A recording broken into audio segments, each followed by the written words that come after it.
انسانوں کی زندگی، وہ صحیح بخاری میں حدیث ہے، نبی علیہ السلام نے فرمایا جس کو اللہ تعالیٰ نے 60 سال دے دیے اس پہ حجت تمام کر دی. اور وہ جو قرآن میں آیت آئی ہے اس کے کانٹیکسٹ میں امام بخاری یہ لے کے آئے کہ اللہ تعالیٰ انسان سے فرمائے گا میں نے تجھے ایک عمر دی تھی کہ تو سوچ سکتا تھا. اعوذ باللہ من الشیطان الرجیم، بسم اللہ الرحمن الرحیم. وما من دابۃ فی الارض، اور زمین پہ چلنے پھرنے والی کوئی بھی مخلوق ایسی نہیں ہے، الا علی اللہ رزقھا، مگر یہ کہ اس کا رزق اللہ کے ذمہ کرم کے اوپر ہے. ہمیں تو چند ایک مخلوقات نظر آ رہی ہیں نا جن کا رزق آپ دیکھ رہے ہیں. ابھی اگر آپ کو ویل مچھلی کا رزق بتایا جائے جو پیسیفک میں اور اٹلانٹک میں آج بھی ہزاروں کی تعداد کے اندر ہے، ایک چھوٹی ویل مچھلی بھی ایک وقت کا 500 کلو گوشت کھا جاتی ہے، 500 کلو. اور جو بڑی ویل مچھلی ہیں وہ تو آپ چھوڑ دیں، 30 ہاتھیوں کے برابر بھی ویل مچھلی ہے. اتنی بڑی بڑی ویل مچھلی ہیں، 30 ہاتھی 30 ان کے برابر ایک ویل مچھلی. اس کا رزق بھی اللہ تعالیٰ پورا کر رہا ہے. آپ کو تو بس چڑیاں نظر آ جاتی ہیں زیادہ زیادہ، تو کسی کے دماغ میں آ سکتا ہے کہ یار چڑیوں کا رزق اللہ پورا کر رہا ہے، تو زیادہ زیادہ اتنا ہی دماغ میں رزق آتا ہے. آپ ذرا ان جانوروں کے بارے میں سوچیں، اتنے بڑے بڑے جانور سمندر کے اندر. خشکی میں تو اتنے بڑے جانور ہی نہیں ہیں جتنے پانیوں کے اندر موجود ہے، اور ان تمام کے رزق کی ذمہ داری اللہ تعالیٰ نے لی ہوئی ہے. لیکن یہ رزق کی ذمہ داری ہے کوشش کے ساتھ جڑی ہوئی ہے. یہ نہ سمجھیں کہ ویل مچھلی کے منہ میں آ کے اللہ تعالیٰ کوئی چیز ڈال دیتا ہے، نہیں، کوشش کرنی پڑتی ہے. انسان کو بھی کوشش کرنی پڑتی ہے. اللہ نے دنیا کو اسباب کے ساتھ جوڑا ہوا ہے. ہاں، کوشش کرو گے رزق ملے گا. پوٹینشلی رزق اللہ تعالیٰ نے قیامت تک کے لیے اس پلانٹ ارتھ پہ رکھ دی ہے. دیکھیں آج سے آلموسٹ 200 سال پہلے تک تو کسی کو پتہ ہی نہیں تھا کہ زمین میں انرجی کا اتنا بڑا خزانہ موجود ہے تیل کی شکل میں. 1853 میں وہ پہلا کنواں پنسلوینیا میں امریکن اسٹیٹ کے اندر دریافت ہوا تھا، کرنل ایڈون نے کیا تھا. اتنی ماشاءاللہ مٹھی داڑھی تھی، ہے کرسچن تھے ویسے وہ. اور عرب ملکوں میں وہ تو 20ویں صدی کے اندر تیل نکلا ہے، 1960 کے قریب جا کے یہ تیل نکلا ہے عرب ملکوں میں. اب میرا سوال یہ ہے کہ 1300 سال تک سارے بزرگان دین حج عمرے کے لیے جاتے رہے، جو نیچے نگاہ مارتے تھے تو 7 زمینیں کراس اور اوپر عرش پہ نگاہ پہنچتی تھی، کسی بزرگ کو تیل نہیں نظر آیا عرب کی سرزمین میں. ایسے بزرگوں سے جان چھڑا سکتے تھے، اتنے تے گئے نہیں ہون گے، تے مکے مدینے تے گئے سن نا، اتوں لنگے نے نا، کسی کو تیل نظر آیا. دنیا کو اللہ نے بقدر ایفرٹ رکھا ہے. اور یہ بھی اب مزید کوئی 50-60 سال کا تیل رہ گیا. پھر آنے والی دنیا ذکر کرے گی کہ انسانیت نے 250-300 سال ایسے دیکھے ہیں کہ اللہ نے ان کو ایک ایسا خزانہ دیا تھا کہ جس کو یوز کر کے ٹرینیں چلتی تھیں، ہوائی جہاز اڑتے تھے، اور وہ زمین سے تیل نکلا تھا. بعد کے لوگوں کے لیے تو ابھی پرابلم ہے ظاہر ہے، اسی لیے تو اب بیٹریوں کی طرف، سولر کی طرف شفٹ ہو رہے ہیں. لیکن بہرحال سولر ہو یا بیٹریاں ہوں، وہ تیل کا تو مقابلہ نہیں کر سکتی. آپ کو 1 لیٹر پیٹرول جو انرجی دیتا ہے، وہ انرجی بنانے کے لیے تو آپ کو کتنا بڑا ایریا چاہیے سولر پینلز کا، تب وہ انرجی ملے گی. تو اس کے لیے تو پھر آپ جہاز جو سولر والے انہوں نے بنائے بھی ہیں نا، وہ اتنے بڑے بڑے جہاز ہیں اور مسافر اس میں تھوڑے سے ہی بیٹھتے ہیں. یہ جو بوئنگ 747 یا ایئر بس 380 جو 500 مسافروں کو لے کے جا رہی ہے، اس کی انرجی اگر آپ کو سولر پینل سے کرنی پڑ جائے تو اس جیسے 50 جہاز بنائیں تو تب جا کے اس میں اتنے بندے بیٹھیں گے. یہ تو ایک بہت بڑی تکلیف دہ چیز ہے. تو اللہ تعالیٰ نے بہرحال سولر کی شکل میں ایک اور خزانہ دیا ہے، اس کے اوپر محنت ہو رہی ہے، بیٹریز کے اوپر محنت ہو رہی ہے.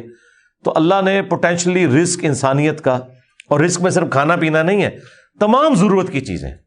اس وقت تو ہمارا رزق، وہ مجھے اشفاق احمد صاحب کی بات یاد آئی، وہ کہہ رہے تھے 1960 میں وہ کہہ رہے تھے کہ میری تنخواہ کا 10% کیا 5% بھی ان چیزوں پہ نہیں لگتا تھا جن چیزوں پہ اب آ کے میری تنخواہ کا 80% لگ رہا ہے.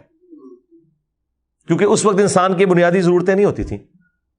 بلکہ آپ لوگوں نے اپنی زندگی میں دیکھ لیا ہے کہ پچھلے 10-12 سال کے اندر آپ کی زندگی میں 2 چیزیں، ایک اسمارٹ فون اور دوسرا انٹرنیٹ، یہ ایسا داخل ہوا ہے کہ آپ گرمی میں پنکھا بند کر کے بیٹھ جاتے ہیں, انٹرنیٹ نہ بند ہو جائے کہیں, اگر یو پی ایس بند ہو گیا, کیونکہ وہ تو آپ کی سانس چلا رہا ہے نا. پہلے یہ سانس بند ہوتی تھی پنکھا بند ہونے سے, اب پنکھا بند ہونے سے نہیں ہوتی. آپ نیٹ کا کنیکشن دیں, 2 گھنٹے بیٹھ کے لوگ نیٹ کے اوپر اور واٹس ایپ پہ ایک دوسرے کے ساتھ میسجنگ کرتے رہیں گے, پسینے چھوٹ رہے ہیں, ان کو کوئی پرواہ نہیں. پنکھا بند ہے, کوئی پرواہ, نیٹ بند کر دے, پنکھا چلتا رہے, کہیں گے زندگی سے موت بہتر ہے. یہ ہو گیا ہے. تو یہ تو آپ کی زندگی میں ابھی یہ انٹر ہوئی ہے نا چیز. الیکٹریسٹی ایک بنیادی ضرورت بن چکی ہوئی ہے. یہ سارا رزق ہے اللہ کی, نعمتیں ہیں اللہ تعالیٰ کی, اور اللہ تعالیٰ یہ ساری نعمتیں وقت کے ساتھ ساتھ ایکسپلور کروا رہا ہے, پوٹینشلی زمین کے اندر موجود تھیں. تو اللہ تعالیٰ فرماتا ہے تمام چلنے پھرنے والوں کے رزق کی ذمہ داری ہمارے اوپر ہے.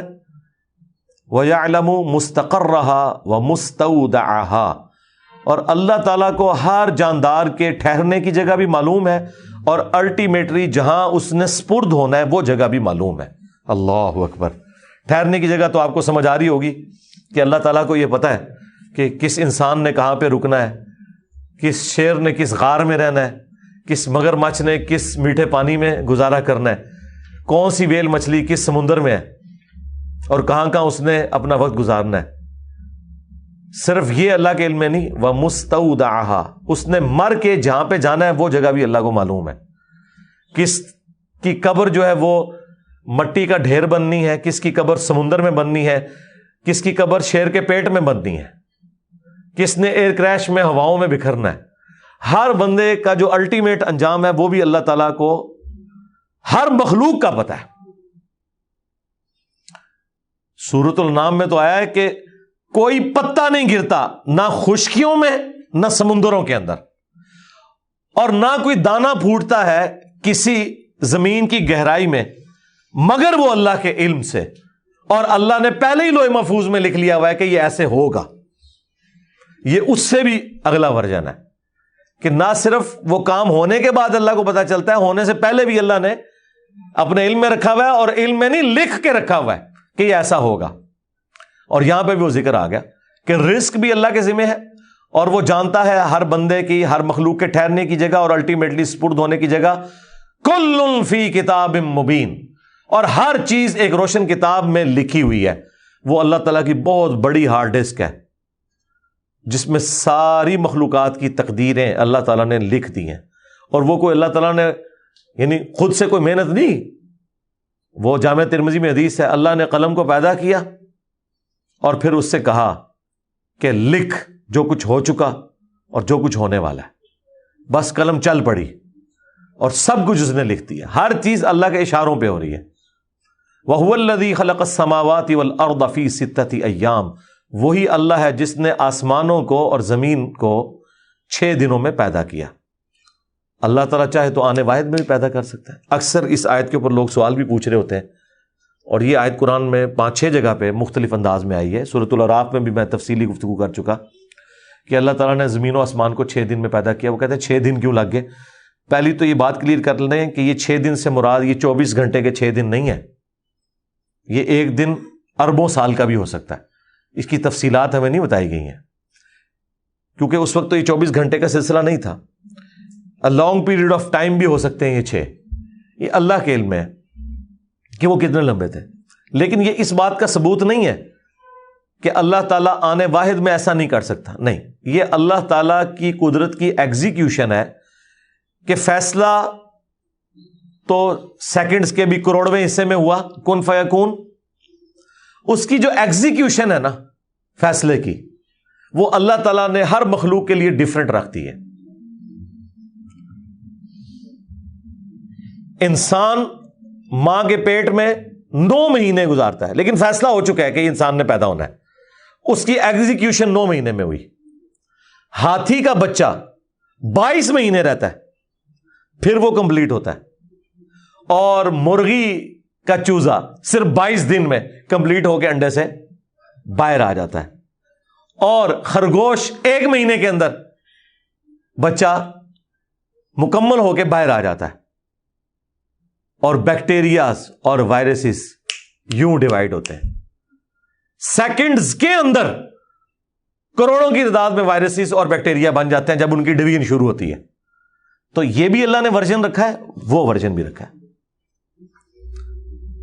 آم کی گٹھلی میں سے پودا نکلتا ہے, ڈیسیژن ہو جاتا ہے, لیکن 8 سال لگتے ہیں پہلی دفعہ پھل لگنے کو, تو وہاں پہ 8 سال ہے. تو یہ اللہ تعالیٰ نے مختلف ورژن رکھے ہوئے ہیں. یہ اللہ کی قدرت کا اظہار ہے مختلف اشکال میں.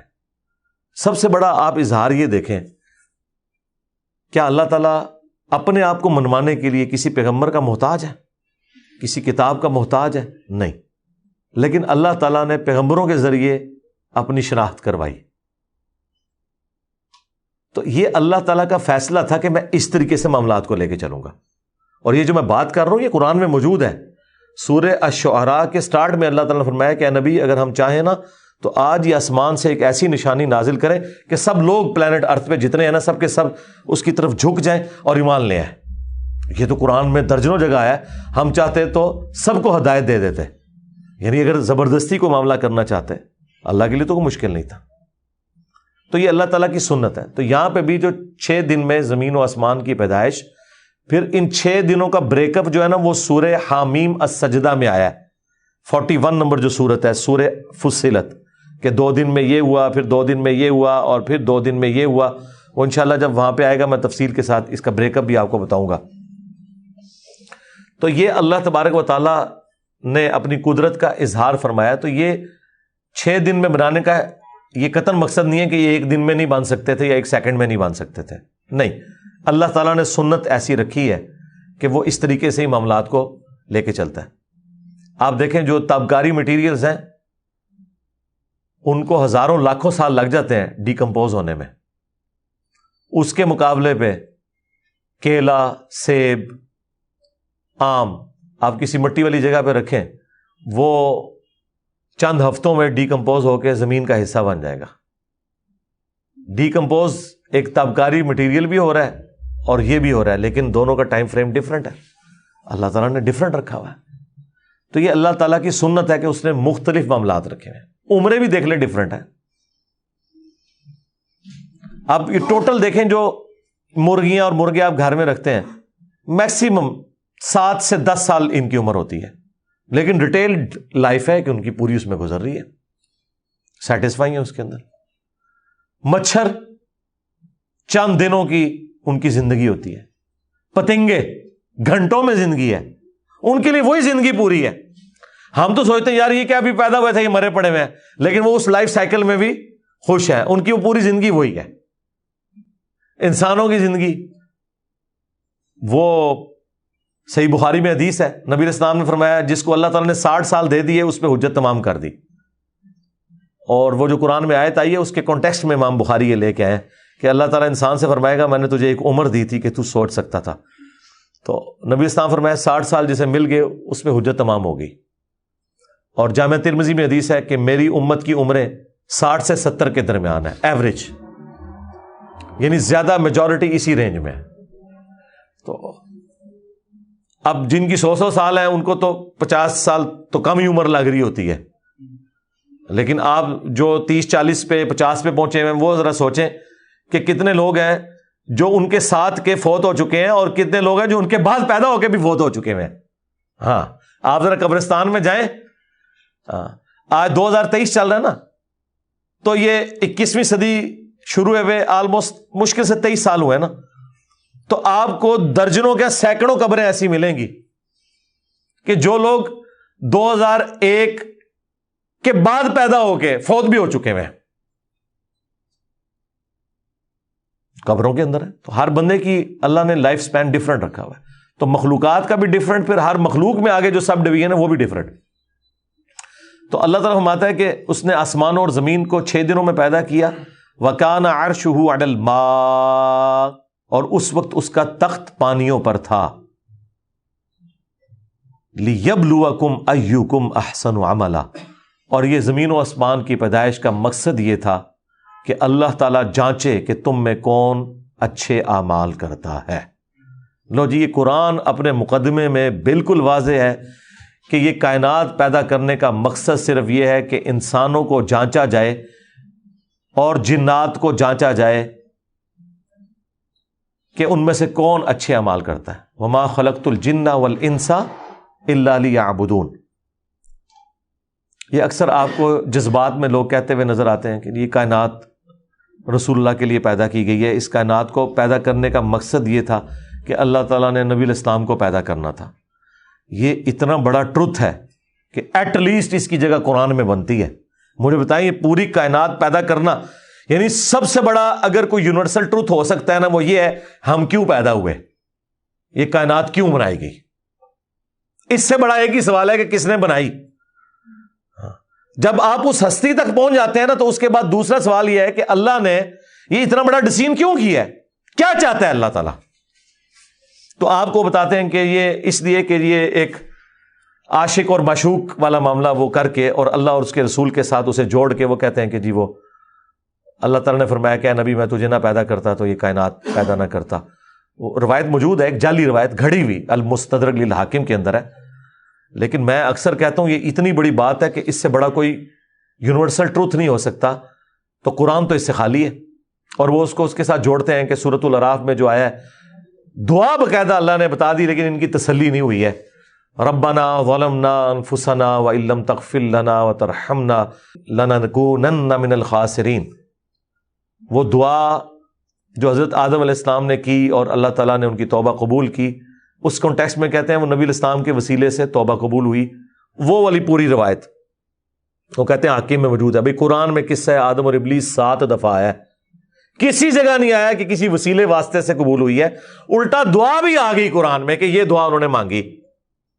لیکن یہ اس طرح کی روایتوں کے ساتھ جوڑ کے اور پھر اس کو آگے، اور اس میں لکھا ہے کہ آدم علیہ السلام کو اللہ تعالیٰ نے پوچھا کہ بھئی تجھے کیسے پتا چلا؟ انہوں نے کہا جی میں نے جب تو نے مجھے پیدا کیا تو میں نے عرش پہ اللہ کے نام کے ساتھ محمد کا نام لکھا ہوا دیکھا صلی اللہ علیہ وآلہ وسلم، تو مجھے پتا چل گیا یہ کوئی محبوب تیری ہستی ہیں، تو میں نے ان کا وسیلہ ڈالا. پھر تو اللہ تعالیٰ نے اس کے جواب میں کہا کہ ہاں وہ ہستی ہیں تمہاری اولاد میں آئیں گی، اور اگر میں انہیں نہ پیدا کرتا تو میں یہ کائنات پیدا نہ کرتا. یہ کائنات میں نے ان کے لیے پیدا کی ہے. اب مجھے بتائیں اس پوری سٹوری کا کہیں قرآن کے ساتھ کوئی لینا دینا ہے؟ جبکہ ایک کوئی کیجول بات نہیں ہے، یہ پوری ایک ڈاکٹرن ہے جس کے اوپر آپ نے سارا معاملہ کھڑا کیا ہوا ہے. تو یہ سورہ ہود اگر کوئی پڑھے اور اس کی آیت نمبر 7 پڑھے کہ یہ اللہ تعالیٰ نے کیوں پیدا کیا ہے زمین و آسمان کو. وَهُوَ الَّذِي خَلَقَ السَّمَاوَاتِ وَالْأَرْضَ فِي 6 أَيَّامٍ وَكَانَ عَرْشُهُ عَلَى الْمَاءِ لِيَبْلُوَكُمْ أَيُّكُمْ أَحْسَنُ عَمَلًا. زمین و آسمان کو 6 دن میں پیدا کیا. اس وقت اللہ کا عرش پانیوں پر تھا تاکہ اللہ جانچے کہ کون تم میں سے اچھے اعمال کرتا ہے. اور یہ سیم جو ٹکڑا ہے نا آیت کا، یہ سورۃ الملک میں بھی ہے، الذی خلق الموت والحیات لیبلوکم ایکم احسن عملا. تو قرآن تو اپنے مقدمے میں واضح ہے. وَلَئِن قُلْتَ إِنَّكُمْ مَبْعُوثُونَ مِن بَعْدِ الْمَوْتِ، اور اے نبی اگر ان سے کہو کہ تمہیں بے شک مرنے کے بعد اٹھایا جانا ہے، قیامت کے دن اللہ کے حضور پیش ہونا ہے، لَيَقُولَنَّ الَّذِينَ كَفَرُوا إِنْ هَذَا إِلَّا سِحْرٌ مُبِينٌ، تو یہ کافر کہیں گے یقیناً یہ تو ایک کھلا جادو ہے. تو اللہ تعالیٰ فرما رہے کہ جب آپ ان کو یہ بتاتے ہیں نا کہ مرنے کے بعد دوبارہ زندہ کیے جاؤ گے، تو یہ کہتے ہیں کھلا جادو ہے. وَلَئِنْ أَخَّرْنَا عَنْهُمُ الْعَذَابَ إِلَىٰ أُمَّةٍ مَعْدُودَةٍ، اور اگر ہم کچھ عرصے کے لیے ان سے عذاب دور بھی کر دیں، لَيَقُولُنَّ مَا يَحْبِسُهُ، تو کہیں گے کس چیز نے عذاب روک رکھا ہے. تو اللہ تعالیٰ کی بہت بڑی رحمت ہے. تو اللہ تعالیٰ مانتا ہے کہ اگر ہم ان سے عذاب پھیر دیں کچھ عرصے کے لیے، تو یہ کہتے ہیں کدھر گیا وہ عذاب. الا یوم یأتیہم، آگاہ ہو جاؤ کہ جب وہ عذاب آ جائے گا، لیس مصروفا عنہم، پھر وہ پھرے گا نہیں، وحاق بہم ما کانوا بہ یستہزئون، پھر وہ عذاب انہیں آ گھیرے گا جس کا وہ مذاق اڑایا کرتے تھے. لیکن سرکار یہ جب آیات نازل ہو رہی تھیں کسی کے وہم و گمان میں بھی نہیں تھا کہ ایسے نہیں ہوگا. یعنی یہ پورے قرآن کا، مکی قرآن کا تو اسلوب یہ نظر آ رہا ہے کہ ایک دن آیا ہوگا کہ مشرکین عرب پہ پتھروں کی بارش ہوئی ہوگی. ایک دن آیا ہوگا کہ مشرکین عرب بھی ہوائی جھکڑ میں، ہوائی طوفان کے اندر برباد کر دیے گئے ہوں گے. ایک دن آیا ہوگا کہ کوئی غیبی آواز آئی ہوگی اور وہ سارے کافر جنہوں نے حضور کو تکلیفیں دی تھیں وہ سارے کے سارے تباہ و برباد ہو گئے ہوں گے. ایک دن آیا ہوگا کہ وہ سارے کے سارے سمندر میں غرق ہو گئے ہوں گے. لیکن ایسا کچھ بھی نہیں ہوا، سوائے ان چند سرکش لوگوں کے جو بدر میں آ کے قتل ہوئے، احد میں قتل ہوئے، خندق میں قتل ہوئے، یہ معاملہ ہوا۔ لیکن الٹیمیٹلی وہ سارے کے سارے لوگ جو اولین مخاطب تھے وہ مسلمان بھی ہوئے، اور بعد میں انہوں نے پھر وہ کسر پوری بھی کی ہے۔ یہ نہ سمجھیے گا کہ مسلمان پھر نام کے ہوئے ہیں، اس کے بعد وہ لوگ جو مسلمان ہوئے وہ رسول اللہ کے مشن کو آگے لے کے بھی چلے ہیں صلی اللہ علیہ وسلم۔ آپ کو تو جب رومنز اور پرشینز کی جنگوں کا بتایا جاتا ہے، قادسیہ کا، یرموک کا، تو عام بندوں کے خیال میں تو آتا ہے کہ یہ صحابہ کرام کی فتوحات تھی۔ نہیں سر، صحابہ کرام تو 5% بھی نہیں تھے اس میں، 90% سے زیادہ تو وہ لوگ تھے جو حضور کے بعد ایمان لے کے آئے، وہ تابعین تھے جو سسٹم کا حصہ بنے۔ ان میں سے اکثر لوگوں نے نبی الاسلام کو دیکھا بھی نہیں ہوا تھا، لیکن انہوں نے حضور کی وفات کے بعد جب ان تک اسلام کی دعوت پہنچی، اور بعض تو ایسے تھے جو نبی الاسلام کے مبارک زمانے میں تھے، اسلام بھی قبول کر لیا، پھر بھی حضور تک نہیں پہنچ سکے۔ ظاہر ہے اس وقت کوئی ٹرینیں نہیں تھی، غریب لوگ تھے، سفر کرنا بھی ایک تردد والا معاملہ تھا، اتنا آسان معاملہ نہیں تھا، لیکن بہرحال انہوں نے بعد میں پھر اپنے نبی کے ساتھ وفاداری نبھائی ہے۔ اللہم اجعلنا منہم مع النبیین والصدیقین والشہداء والصالحین۔ اللہ تعالیٰ سے دعا ہے جو حق بات میں نے کہی اللہ تعالیٰ ہمارے دلوں میں راسخ فرمائے، اگر جذبات میں میرے منہ سے کوئی غلط بات نکل گئی تو اللہ تعالیٰ ہمارے دلوں سے دھو ڈالے، ہمیں معاف بھی فرما دے، ہمیں کتاب و سنت کی تعلیمات دوسرے بھائیوں تک پہنچانے کی توفیق عطا فرمائے۔ سبحانک اللہم وبحمدک، اشہد ان لا الہ الا انت، استغفرک واتوب الیک، وما علینا الا البلاغ المبین۔ جزاکم اللہ خیرا۔